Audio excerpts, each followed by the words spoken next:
Hello दोस्तों, कैसे हो आप सभी लोग। आई होप आप सभी लोग बहुत ही अच्छे होंगे। स्वागत है आप सभी का आपके अपने यूट्यूब चैनल पर। तो आज हम हिंदी की सेकंड क्लास करने जा रहे हैं, जिसमें इसकी पहली क्लास में हमने संज्ञा को पढ़ा था। तो आज हम सर्वनाम को पढ़ेंगे, बिल्कुल बेसिक्स टू एडवांस। ठीक है, तो चलिए बिना किसी समय को गवाए हुए हम वीडियोस को आगे स्टार्ट करते हैं। और अगर आप लोगों को ये वीडियो पसंद आता है तो प्लीज़ वीडियो को लाइक करना बिल्कुल भी ना भूलें और सब्सक्राइब ज़रूर करें चैनल को, ताकि आप तक हर क्लास की नोटिफिकेशन पहुंचती रहे और आपकी तैयारी बेस्ट हो सके। ठीक है, तो चलिए लेट स्टार्ट।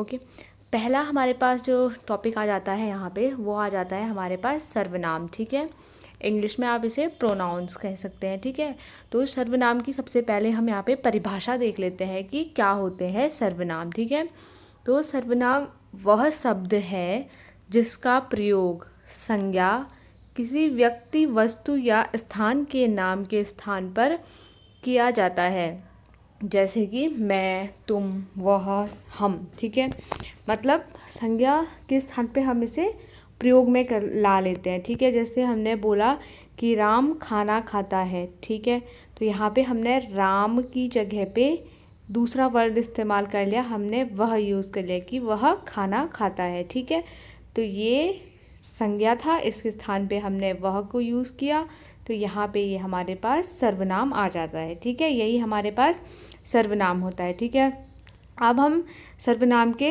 भेद जान लेते हैं। जो सर्वनाम के भेद होते हैं हमारे पास, मुख्यतः हमारे पास 6 भेद होते हैं। ठीक है, पहला जो हमारे पास होता है पुरुषवाचक सर्वनाम होता है, जिसमें वक्ता या अन्य व्यक्ति के लिए होता है। ठीक है, अभी इसे हम डिटेल्स में पढ़ेंगे, यहाँ पे केवल मैं फटाफट से आपको 6 कौन कौन से भेद होते हैं वो बता दे रही हूँ। ठीक है, जैसे मैं हो गया, तुम हो गया, वह हो गया। ठीक है, नेक्स्ट दूसरा आता है निश्चयवाचक सर्वनाम। तीसरा हमारे पास आ जाता है अनिश्चयवाचक सर्वनाम। निश्चित व्यक्ति या वस्तु का पता ना हो तब हम, जैसे कोई, कुछ, किसी, कोई, सा, कुछ सा, ऐसे शब्दों का क्या कर लेते हैं, प्रयोग कर लेते हैं। ठीक है, तो ये हमारे पास आ जाता है आपका अनिश्चयवाचक सर्वनाम। ठीक है, नेक्स्ट जो आता है हमारे पास आता है संबंधवाचक सर्वनाम। तो यहाँ पे क्या होता है, दो बातों का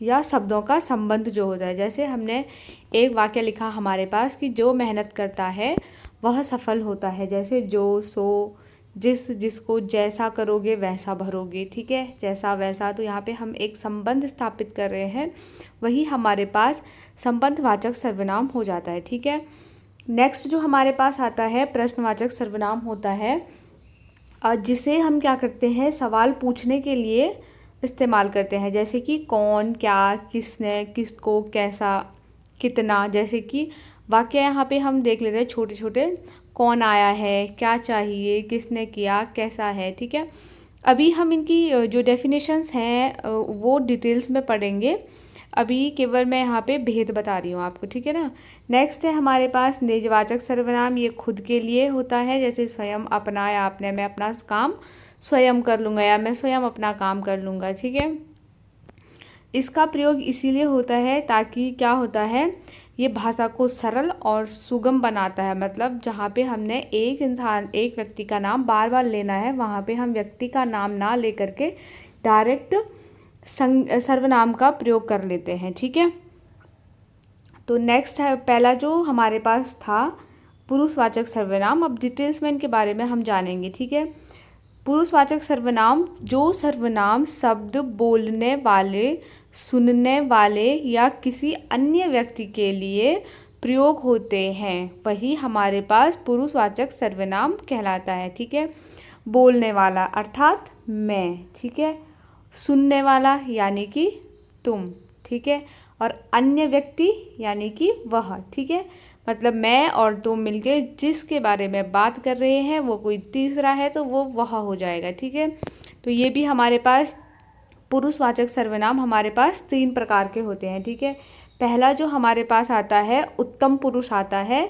बोलने वाला इसका उपयोग क्या करता है, खुद के लिए करता है। अगर एक वचन में होगा तो मैं प्रयोग करेगा और बहुवचन में होगा तो हम प्रयोग करेंगे। ठीक है, जैसे कि एग्जाम्पल यहाँ पे देख लीजिए, मैं कल दिल्ली जाऊँगा। ठीक है, और हम खेल रहे हैं। ठीक है, आई होप आपको समझ आ रहा होगा। नेक्स्ट है दूसरा, हमारे पास मध्यम पुरुष सर्वनाम आ जाता है। इसमें क्या होता है, ये सुनने वाले के लिए, सामने वाले जो हमारे सामने खड़ा है, जिससे हम सामने से बात कर रहे हैं, उसके लिए उपयोग होता है। जैसे कि तुम या आप। ठीक है, जैसे तुम क्या कर रहे हो और आप यहाँ बैठ जाइए। ठीक है, ये क्या है हमारे पास मध्यम पुरुष सर्वनाम। नेक्स्ट जो थर्ड इसका आता है, अन्य पुरुष सर्वनाम आता है, यानी कि थर्ड पर्सन, किसी तीसरे पर्सन के लिए ये यूज़ होता है। ठीक है, जैसे हमने बोल दिया किसी तीसरे व्यक्ति के लिए जिसके बारे में बात हो रही है, वही क्या है, अन्य पुरुष सर्वनाम है। ठीक है, जैसे कि वह बहुत होशियार है। यहाँ पे आप पिक्चर्स के माध्यम से भी देख सकते हो, जैसे वह, वे चले गए। ठीक है, नेक्स्ट आता है कि जो पुरुषवाचक सर्वनाम का प्रयोग व्यक्ति के अनुसार किया जाता है, जैसे कि मैं अपने लिए, तुम, आप सामने वाले के लिए, और वह जो है वो तीसरे व्यक्ति के लिए किया जाता है। ठीक है, नेक्स्ट जो हमारे पास आता है, निश्चयवाचक सर्वनाम आ जाता है। जो सर्वनाम शब्द किसी पास या दूर की वस्तु या व्यक्ति का निश्चित या पक्का, मतलब निश्चित, हमें पूरी तरह से पता है कि वो है, मतलब वो वस्तु मेरी है तो मेरी है। ठीक है, तो यही चीज़ है, वो हमारे पास निश्चयवाचक सर्वनाम हो जाता है। ठीक है, जैसे यह पास के लिए यूज़ किया जाता है और वह दूर के लिए इस्तेमाल किया जाता है। ठीक है, जैसे कि यह मेरी कार है, ये कन्फर्म है कि ये कार क्या है, इसी की है। ठीक है, और वह दूर के लिए किया जाता है। उदाहरण है हमारे पास, वह शाम का घर है, तो ये निश्चित है कि जो ये घर दिखाई दे रहा है वो शाम का है। ठीक है, नेक्स्ट आता है तीसरा, अनिश्चयवाचक सर्वनाम। जिन सर्वनाम शब्दों से किसी निश्चित व्यक्ति या वस्तु का पता हमें नहीं चलता है, वही हमारे पास अनिश्चयवाचक सर्वनाम कहलाते हैं।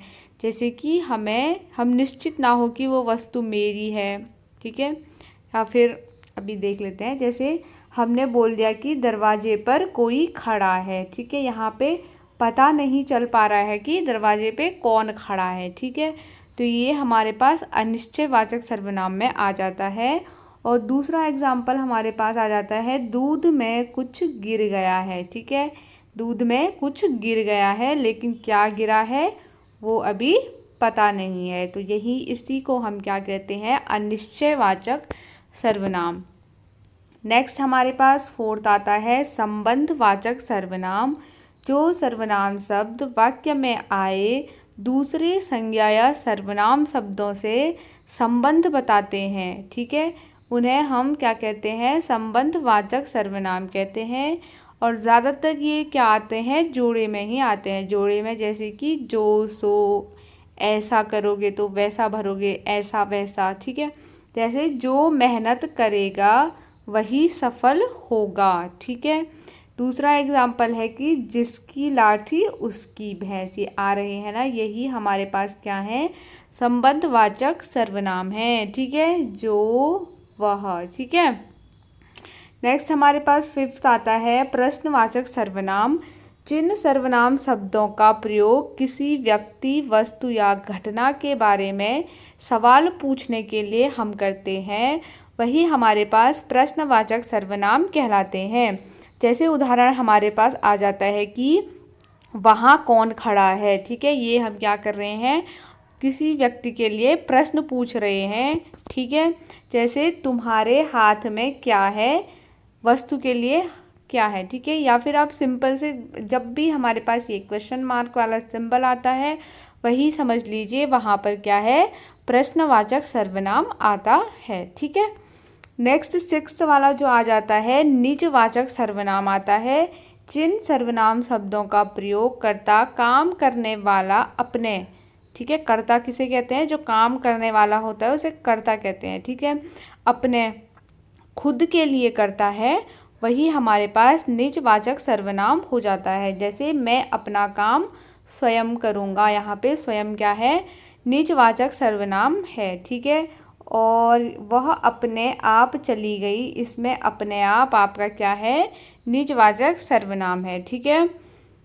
तो अब हम यहाँ पे सर्वनाम से रिलेटेड MCQs कर लेते हैं। अभी यहाँ पे मैंने केवल 10 MCQs रखे हैं। इसकी MCQs के लिए मैं अलग से वीडियो बनाऊंगी, ठीक है।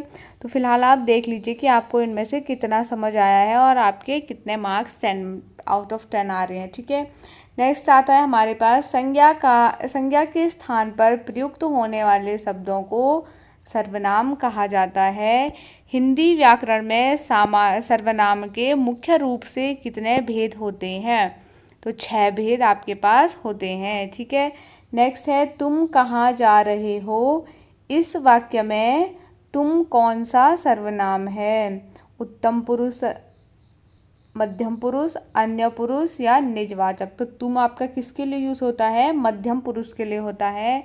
मैं प्रथम उत्तम पुरुष के लिए होता है और वह आपका अन्य पुरुष के लिए हो जाता है, ठीक है। अपने से बड़ों या सम्मानित व्यक्तियों के लिए मध्यम पुरुष सर्वनाम का प्रयोग किया जाता है। किसका किया जाता है? तू, तुम, आप या वह। तो आप का प्रयोग किया जाएगा, ठीक है। दरवाजे पर कोई खड़ा है, इस वाक्य में कोई किस प्रकार का सर्वनाम है? निश्चयवाचक सर्वनाम, अनिश्चयवाचक सर्वनाम, संबंधवाचक सर्वनाम या प्रश्नवाचक सर्वनाम? तो कोई यहाँ पे आ गया है, इसका मतलब अनिश्चयवाचक सर्वनाम आपके पास हो जाएगा। निम्नलिखित में से कौन सा शब्द उत्तम पुरुषवाचक सर्वनाम का उदाहरण है? ठीक है। मैं, तुम, वह, आप। तो मैं आपके पास उत्तम पुरुष सर्वनाम का उदाहरण हो जाता है। यह मेरी पुस्तक है, इस वाक्य में यह कौन सा सर्वनाम है? उसे पक्का यकीन है कि वो पुस्तक क्या है? उसी की है, तो निश्चय है, एकदम निश्चित है। तो ऑप्शन सी राइट आंसर हो जाएगा। नेक्स्ट है जो मेहनत करेगा वह सफल होगा। जो और वह आ जाता है, इसलिए हमारे पास यहाँ पे संबंधवाचक सर्वनाम आ जाता है। नेक्स्ट है तुम सर्वनाम का बहुवचन रूप क्या होगा? ठीक है। हम सब आपका मैं का हो जाता है, वे लोग आपका वह का हो जाता है, तुम लोग या तुम सब इसका क्या हो जाएगा? बहुवचन रूप हो जाएगा। नेक्स्ट है आपके पास मैं अपना काम स्वयं करूँगा। इस वाक्य में जो स्वयं है किस सर्वनाम का बोध कराता है? तो निजवाचक सर्वनाम का बोध ये कराता है। ठीक है, तो ये थी हमारी सर्वनाम की क्लास। आई होप आप लोगों को ये टॉपिक अच्छे से समझ में आया होगा। तो अगर वीडियो आप लोगों को पसंद आता है तो प्लीज़ लाइक ज़रूर कीजिएगा और चैनल को सब्सक्राइब करना बिल्कुल भी ना भूलें। अपने दोस्तों के साथ में भी